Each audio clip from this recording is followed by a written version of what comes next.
1 Coríntios, capítulo de número 11, versículo de número 23. Aquilo que eu ministrei pela manhã, eu vou estar ministrando à noite também. Serão assim nos cultos de domingo, tá bom? Vamos ver dos cultos, então, as mesmas ministrações. E é bom que a gente já pregou uma vez, então vamos melhorar agora mais à noite, por isso que a gente vai até fazer a gravação, tá bom? Como nós estamos no nosso último domingo de ceia do ano de 2025, eu quis falar sobre a ceia. Quero falar sobre o significado da ceia, porque é um culto de ceia. E é interessante que aquele que não sabe, aprenda, aquele que é raso, se aprofunde mais, e aquele que já entende bastante coisa, aprenda mais ainda, em nome de Jesus. Amém? Então, o livro de 1 Coríntios, capítulo 11, a partir do versículo 23 até o versículo 33, diz assim: Pois recebi do Senhor o que também entreguei a vocês, que o Senhor Jesus, na noite que foi traído, tomou o pão e, tendo dado graças, partiu e disse: Isso é o meu corpo que é dado em favor de vocês. Façam isso em memória de mim. Da mesma forma, depois da ceia, ele tomou o cálice e disse: Esse cálice é a nova aliança no meu sangue. Façam isso sempre que beberem em memória de mim. Porque sempre que comerem deste pão e beberem deste cálice, vocês anunciam a morte do Senhor até que ele venha. Portanto, todo aquele que comer do pão e beber do cálice do Senhor indignamente será culpado de pecar contra o corpo e o sangue do Senhor. Examine-se cada um a si mesmo, e então coma do pão e beba do cálice, pois quem come e bebe sem discernir o corpo do Senhor, come e bebe para a sua própria condenação. Por isso há entre nós muitos fracos, doentes, e vários já dormiram. Mas se nós tivéssemos cuidado de examinar a nós mesmos, não teríamos recebidos o juízo. Quando, porém, somos julgados pelo Senhor, estamos sendo disciplinados para não sermos condenados com o mundo. Portanto, meus irmãos, quando vocês se reunirem para comer, esperarem uns pelos outros. Amém? Bem, como eu disse, hoje eu quero falar sobre o tema Nossa Ceia do Senhor. Quero falar sobre o seu significado, sobre alguns tópicos ali, alguns elementos que estão nela. E logo de cara o que eu posso falar é o seguinte: de maneira bem exposta, extrínseca, vamos assim dizer, fica bem evidente que a ceia, ela tem dois alvos. Um é anunciar a morte, e o outro até que ele venha. Fala sobre quando nós realizamos a ceia, nós lembramos que Jesus Cristo morreu, mas que também voltará. Se ele morreu e voltará, significa que ele ressuscitou, que ele venceu a morte. Logo então, como diz aqui Paulo, de uma maneira bem clara, quando nós comemos do pão e quando nós bebemos do cálice, do fruto da vide ali, da uva, nós estamos anunciando, declarando que Jesus Cristo morreu pelos nossos pecados, que ele foi um sacrifício vivo de Deus e que ele morreu, mas nós anunciamos que ele voltará. Anunciais a morte do Senhor até que ele venha, ou seja, então ele viveu, ele não está morto, ele voltará, ele regressará, de forma bem clara. Um dos significados da ceia é esse, mas de forma mais intrínseca, mas vamos assim dizer subjetiva, está relacionado ao pertencimento ao corpo de Cristo. Quando nós entendemos o contexto da mensagem da ceia, o contexto da mensagem daquilo que é o corpo de Cristo, daquilo que é o sangue de Cristo, daquilo que é ser igreja. Então, para que você compreenda mais o verso 23 em diante do que eu li aqui, O capítulo 11, a partir do versículo 1, versículo 1 na verdade, Paulo diz para eles o seguinte: aceito, pois, os meus imitadores, como eu sou de Cristo, como eu sou de Jesus. Ou seja, ele já começa falando o seguinte: vamos entender o que é um discipulado aqui, vamos compreender o que é ser igreja, porque Jesus Cristo nos mandou fazermos discípulos. Ser igreja é isso, é uma comunidade de discípulos. E no versículo 2, ele fala o seguinte: eu vos louvo, ou eu vos elogio, em outras traduções, porque vocês têm se lembrado de mim. Vocês têm orado, têm levado mantimentos, têm sido ali pessoas que têm colaborado com o meu ministério. E não só isso, tudo aquilo que eu transmiti para vocês, vocês têm guardado. E eu vos elogio por isso. Do versículo 3 até o versículo 16, ele começa a falar sobre a questão de autoridade. Ele utiliza ali um costume, algo cultural dos coríntios, e até mesmo a questão do véu e tudo mais. E ele faz um paralelo entre o véu e o cabelo da mulher, a questão da autoridade, a questão da dependência do homem para a mulher e da mulher para o homem, que tudo ali está apontando para a obra de Cristo, para ser a comunidade, para ter uma aliança que ninguém é mais importante do que o outro. E eles falam: aprenda com essa questão da autoridade, que é uma outra pregação que eu poderia fazer, mas não quero me aprofundar. No versículo 17, então, Paulo, que no versículo de número 2 tinha falado: por isso eu vos elogio, porque vocês se lembram de mim, e porque vocês têm guardado aquilo que eu tenho transmitido. No versículo 17, ele faz o inverso: porém, nisto não vos louvo, nisto não vos elogio. E ele diz o seguinte: não vos elogio, sabe por quê? Porque entre vocês está acontecendo divisão, está acontecendo brigas, está acontecendo facções. Quando vocês se reúnem para cear, ao invés de vocês estarem se relembrando do sacrifício vigário, do sacrifício redentor de Jesus, vocês pioram.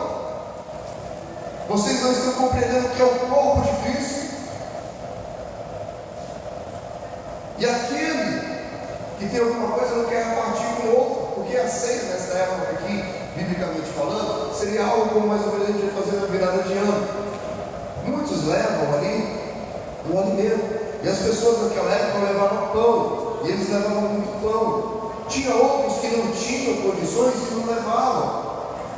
E aí a pessoa muitas vezes tinha algum problema com a outra e fala o seguinte: eu estou trazendo pão aqui da ceia, só que eu não quero que o Rodrigo e nem a Angélica peguem o pão que eu trouxe.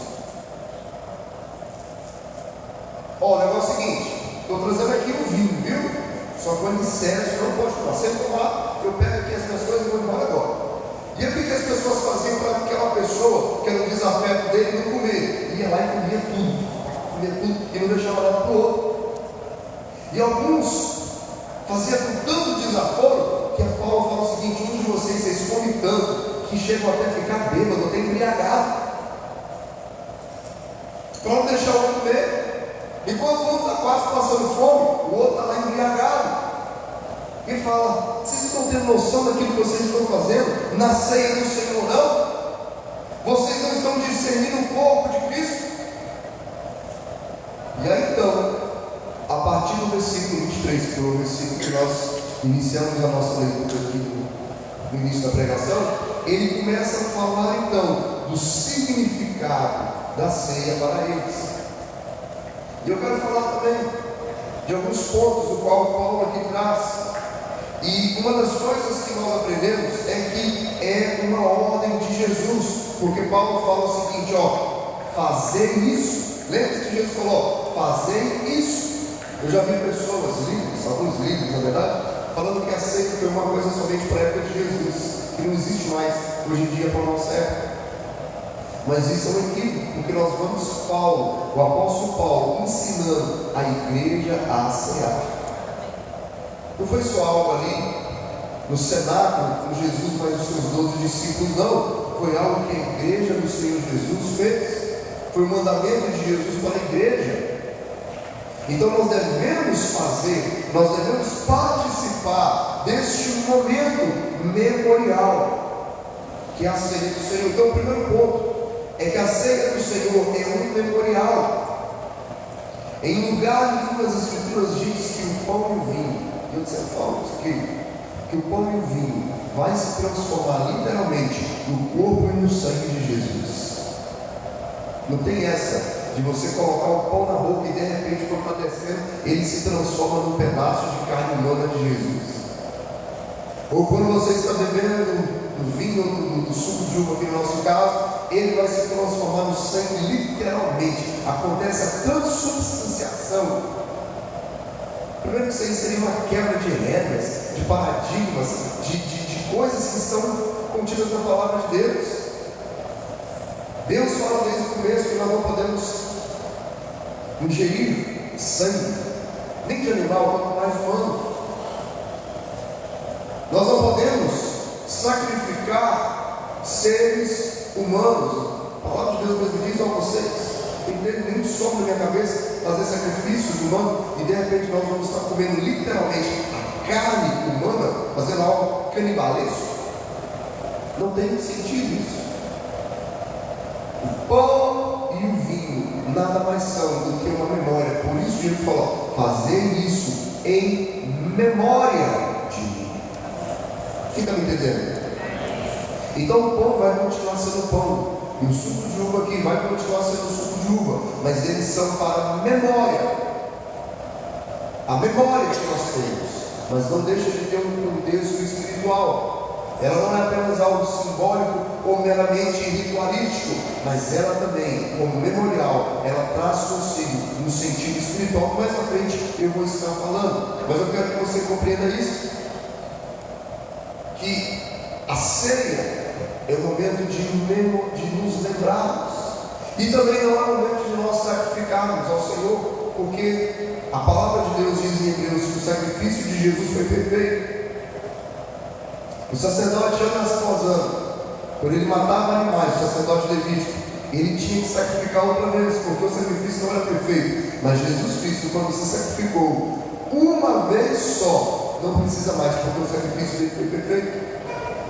Agora imagina só, toda ceia, quando a gente está ceando e está morrendo outra vez, isso é antibíblico, é anticristão, é uma blasfêmia. Amém? É um memorial, é uma anunciação da morte do Senhor até que Ele volte. Então, são elementos figurativos, não literais, mas não deixam de ter um contexto espiritual. É um ritual de aliança, outro ponto aqui, é um ritual de aliança.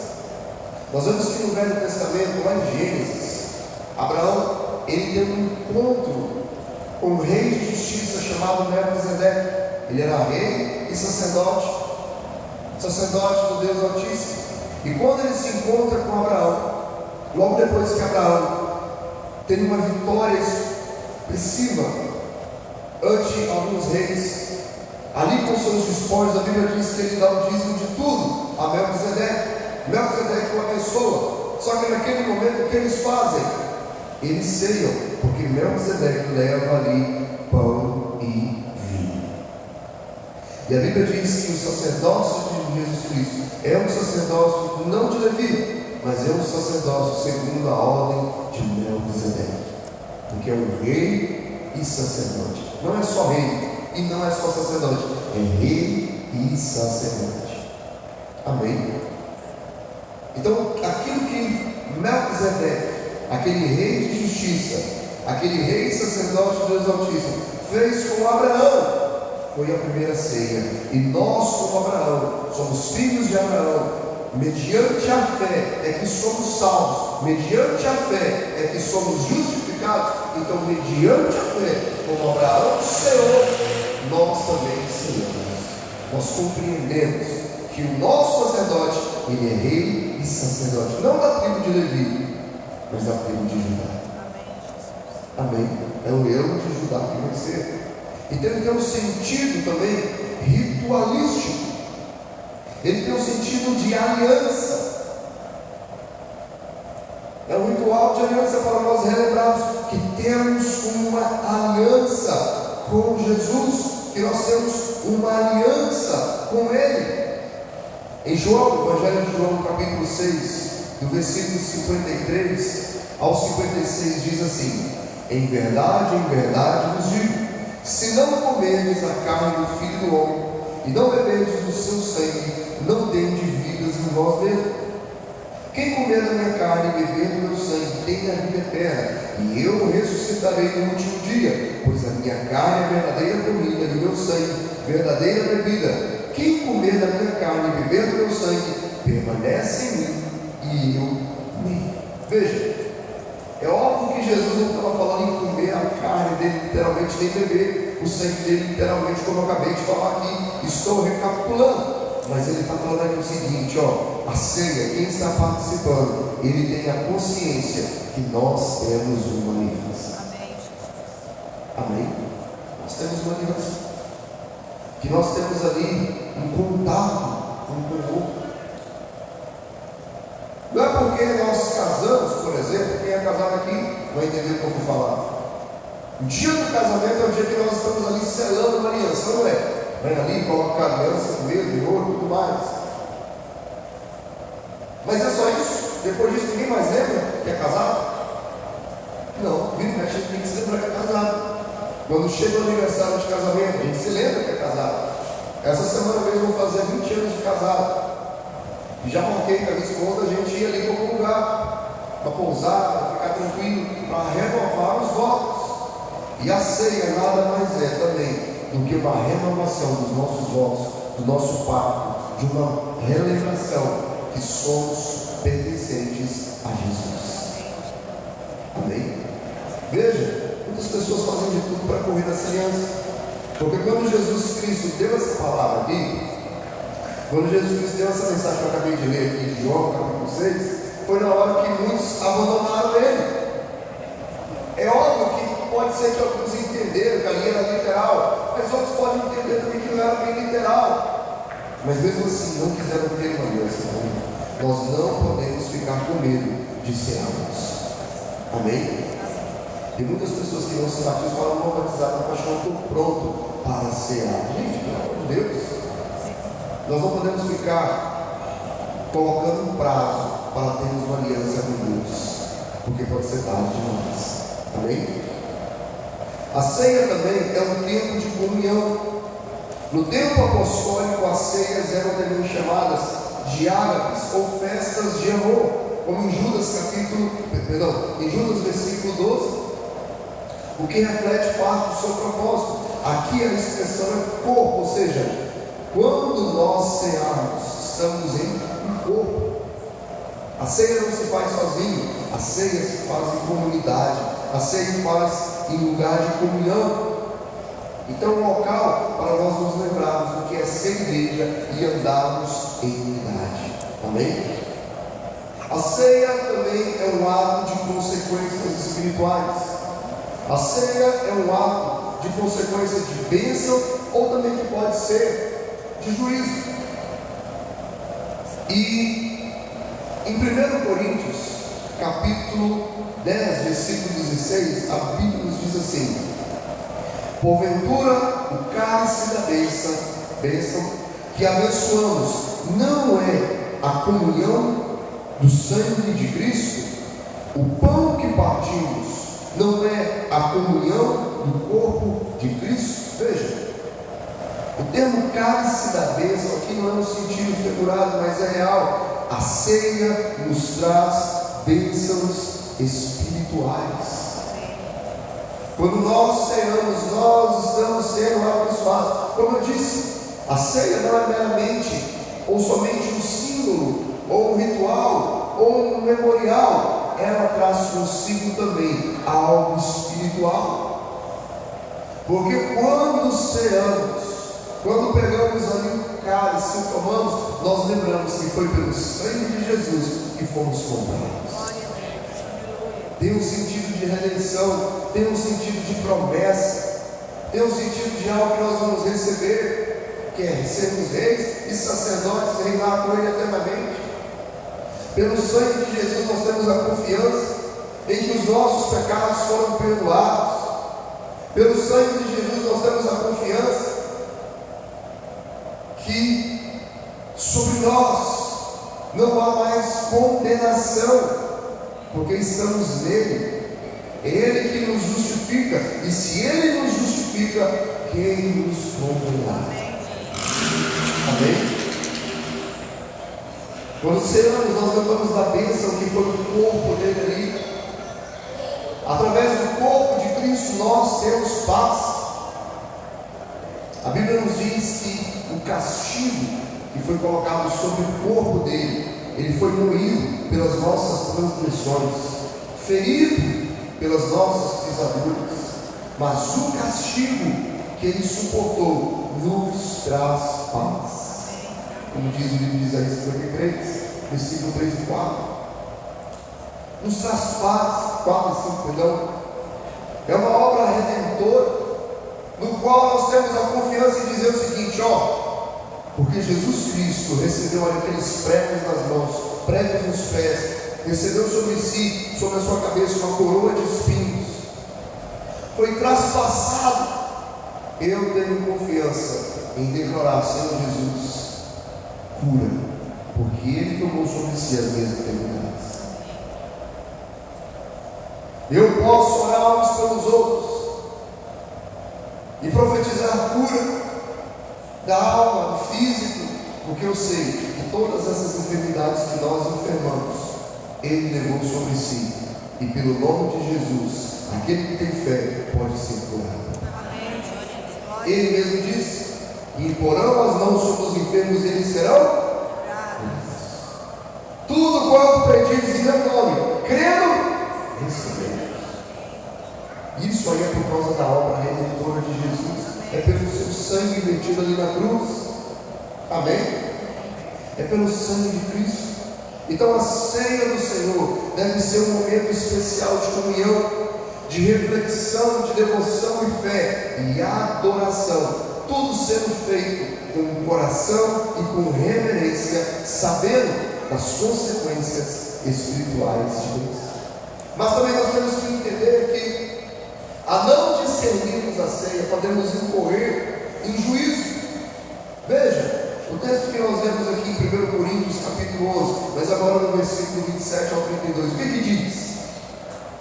Por isso, aquele que comer do pão ou beber do cálice do Senhor indignamente, será réu do corpo e do sangue do Senhor. Examine-se, pois, o homem a si mesmo, e assim coma do pão e beba do cálice, pois quem come e bebe sem discernir o corpo, come e bebe juízo para si. Eis a razão, porque entre vós muito fracos, doentes e não poucos que dormem. Porque se nós nos julgássemos a nós mesmos, não seríamos julgados, mas quando somos julgados, somos disciplinados pelo Senhor, para não sermos condenados com o mundo. Tem pessoas que por causa desse texto aqui deixam de ser água. Tem pessoas por causa desse texto aqui falam de tudo para não ser batizado e não ser água. Sabia disso? E uma das conotações que nós entendemos isso aqui é o seguinte: se eu comer indignamente, eu vou ser culpado do corpo e do sangue. E nós colocamos isso aqui como algo mais individual. Isso aqui é um erro. Por quê? Nós achamos que é os nossos pecados que nos tornam indignos. Gente, nós somos indignos antes da cruz, durante a cruz e depois da cruz. Nós somos pecadores antes de conhecer Jesus e continuamos pecadores depois de conhecer Jesus. A nossa justiça não vale nada, é a justiça de Cristo. Ou seja, nós continuamos ainda indignos. A Bíblia não diz que somos salvos por causa das nossas boas obras, não. Nós somos salvos por causa da graça de Deus. Nós somos salvos mediante a fé no sacrifício de Jesus Cristo, que nos redime de todo o pecado. Não é porque nós conseguimos alcançar a perfeição e conseguimos nos redimir por nós próprios, os nossos próprios pecados. Não.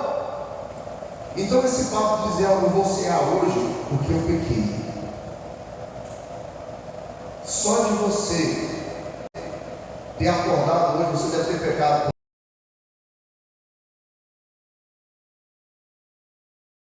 Amém? Então, o que é comer indignamente? Então, se eu pequei, por exemplo, pela manhã, fiz algo que não devia, o que eu tenho que fazer? Pede perdão dos seus pecados. Deus, ó, isso aqui, me arrependi, lava-me com o teu sangue e segue. O que é então comer indignamente? Veja, ele está dizendo aqui deixar de comer, não. Comer indignamente é não discernir o corpo do Senhor. E quem é o corpo do Senhor? Diga a igreja. A igreja. Não discernir o corpo é termos alguma coisa contra o nosso irmão. Por isso que Paulo, a partir do versículo de número 17, ele fala: por isso eu não vos louvo. Estou sabendo que entre vós aí há dissensão. É uma pessoa contrária a outra, é outro querendo dividir com outro irmão.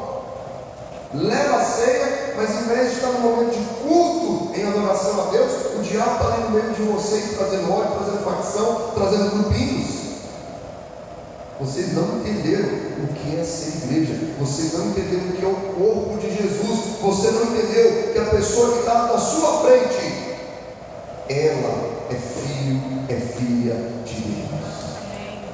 E se alguém, por mais complicado que possa ser essa pessoa, mas se alguém aceitou Jesus, se ela aceitou Jesus, ela pode estar no processo de aperfeiçoamento. E isso não nos dá o direito de falar o seguinte: ó, a partir de hoje eu quero que você não da minha vida. Que perdão é esse? Que misericórdia é essa? Gente, a palavra de Deus não é uma coisa fácil para nós digerirmos. Amém?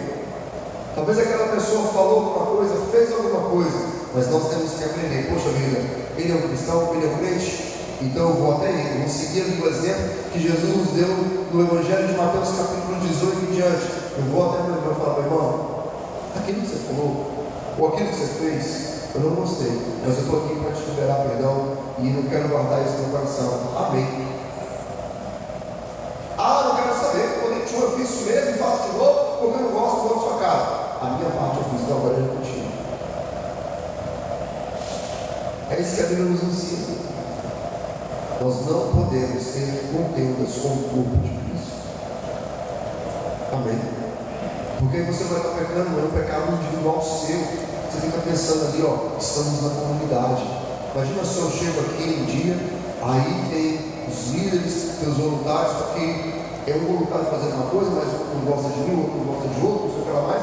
Gente, casa dividida não subsiste. Não é verdade? É igual aqueles episódios de série de televisão, quando o pai e a mãe estão brigados. Vocês já devem ter visto. Vocês já ouviram uma série de televisão, acho que era como lá na casa, coisa assim, foi muito tempo atrás, que passava. Aí tem um ator, acho que era o Miguel Falabella, aí pelo que eu vi, parece que ele estava brigado com a esposa dele lá, na peça, coisa assim. E aí, ele queria falar, ele queria falar alguma coisa com ela, pelo que eu entendi, parece que tinha feito uma coisa errada. E ele chamava a filha, uma empregada, e falava: fala para fulano de tal que eu quero tal coisa. E ela: não estou ouvindo. O que fulano de tal falou? E aí a pessoa tinha que ir lá e fazer tipo um pombo correio. Já viu esse tipo de filme ou série? Que a pessoa está brigada: não quero falar. Mande terceiro, porque eu não quero falar com você diretamente. E, gente, isso no meio cristão não pode acontecer jamais. Amém? Não pode acontecer.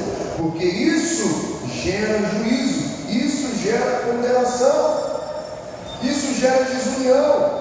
Por isso que ele fala: ó, examine-se, pois o homem é a si mesmo. Eu vou cear, estou obrigado com a minha mulher, estou obrigado com o esposo, tudo certo. Estou obrigado com meu pai, estou obrigado com minha mãe, tudo certo. Estou obrigado com o irmão ali da igreja, alguma coisa aconteceu, tudo certo. Gente, tem coisas que são tão simples de se consertar e as pessoas fazem uma tempestade, criam uma masmorra em algo que poderia ser muito fácil de ser resolvido. Amém? Amém? Amém. mas tem pessoas que fazem com o coração. Eu entendo muito bem o coração das pessoas do mundo, mas o nosso coração não é do mundo. Nós somos nova criatura de Cristo Jesus. Nós temos que ter um outro coração, nós temos que ter um outro discernimento. Amém? Outro ponto aqui, quem participa? Esta aliança destina-se aos que são pertencentes a Cristo, os que nasceram de novo e estão em plena comunhão com Deus. Hoje pela manhã eu até falei uma coisa interessante, que eu falei o seguinte: a ceia, ela não tem, o texto bíblico fala, tem que ser feito somente ali na igreja, no templo principal. Até na sua casa você pode cear ali, você em grupo de oração. Sei lá, você abriu um grupo de oração hoje, os irmãos não puderam cear naquele dia, leva um pão e o cara se vai ceia. Já levamos ceia para pessoas no hospital, já levamos ceia para pessoas que estão doentes e que não estão podendo. A ceia não é um ambiente que somente o pastor pode fazer. Não, até no grupo de oração. Tem pessoas que não puderam cear, vai lá e faz a ceia. Amém? Porque a ceia não é do pastor, a ceia é do Senhor. Amém? Tipo, a ceia não é do pastor, a ceia é do Senhor. É algo para a igreja. Eu fico vendo que tem pessoas que falam que são cristãs, mas tem anos que às vezes não ceia. Não está sentindo falta de algo na sua vida, não, meu irmão? Não é uma coisa errada, não? Então a ceia é para aquele que é uma nova criatura, é aquele que está em Cristo Jesus.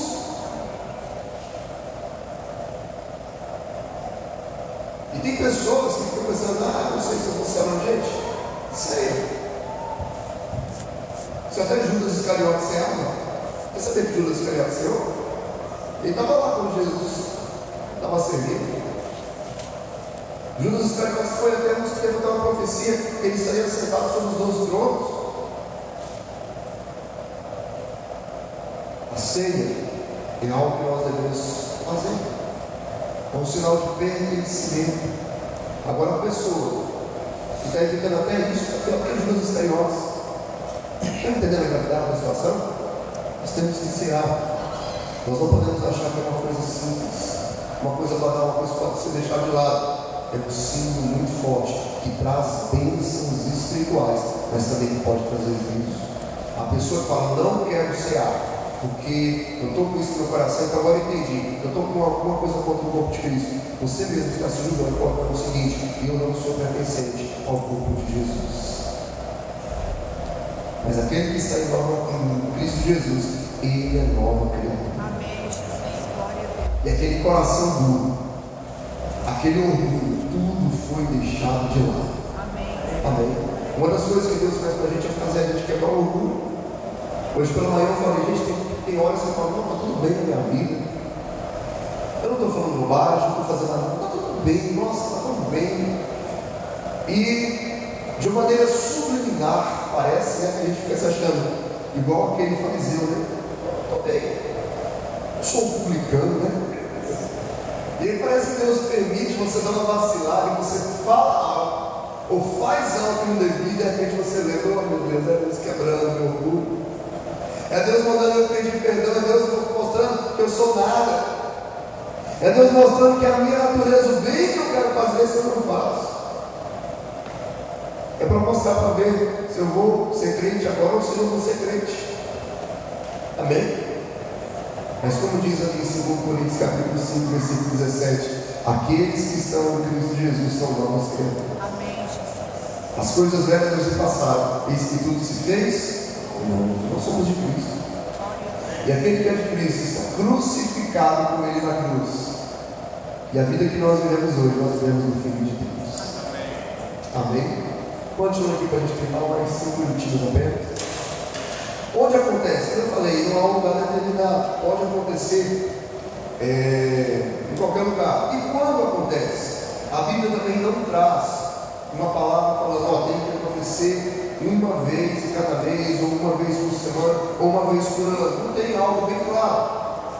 A ordem é fazer isso todas as vezes que comerdes em memória de mim. Então nós escolhemos aqui, pelo menos simbolicamente, fazemos isso pelo menos uma vez no mês. O ano tem 12 meses, então durante o ano, pelo menos 12 vezes, nós vamos lembrar da morte do Senhor até que Ele venha de uma maneira mais específica. Amém? Como não há um mandamento, há uma liberdade para nós adequarmos aquilo que nós estamos vivendo. Mas se tivesse um mandamento, num dia específico, nós estaremos fazendo. Mas tem essa liberdade. O fato é que nós devemos fazer. Amém? Até casamentos hoje em dia, né, que o pessoal faz a primeira ceia ali. Quando a gente casou com essa coisa? Com 20 anos, pelo menos, a gente ceou no nosso casamento? 100 anos? No nosso casamento a gente ceou. Quem casou aqui também com ceia? Só para eu ver. Cearam, quem mais? Cearam, tá vendo? Cearam. Quem vai se casar aí, para renovar a volta, ceia de novo. Tem um momento ali de ceia. Não há um dia específico. Nós temos essa liberdade. O que nós temos que fazer é cear e participar. Amém?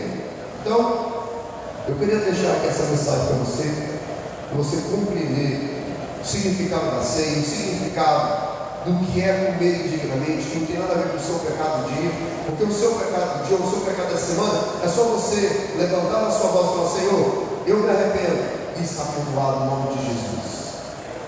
O que você não pode fazer é não compactuar com o corpo de Cristo. Isso sim é comer indignamente, é você ter uma rixa com o irmão e não querer resolvê-la.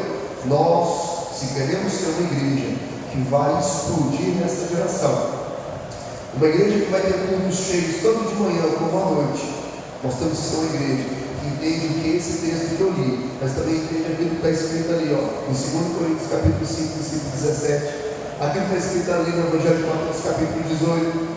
Quem entender o perdão de Deus, que é maravilhoso para a nossa vida, e entender o que é a oração do Pai Nosso, queridos, essa igreja, o Senhor, todos os dias, vai mandar aqueles que vão ser salvos.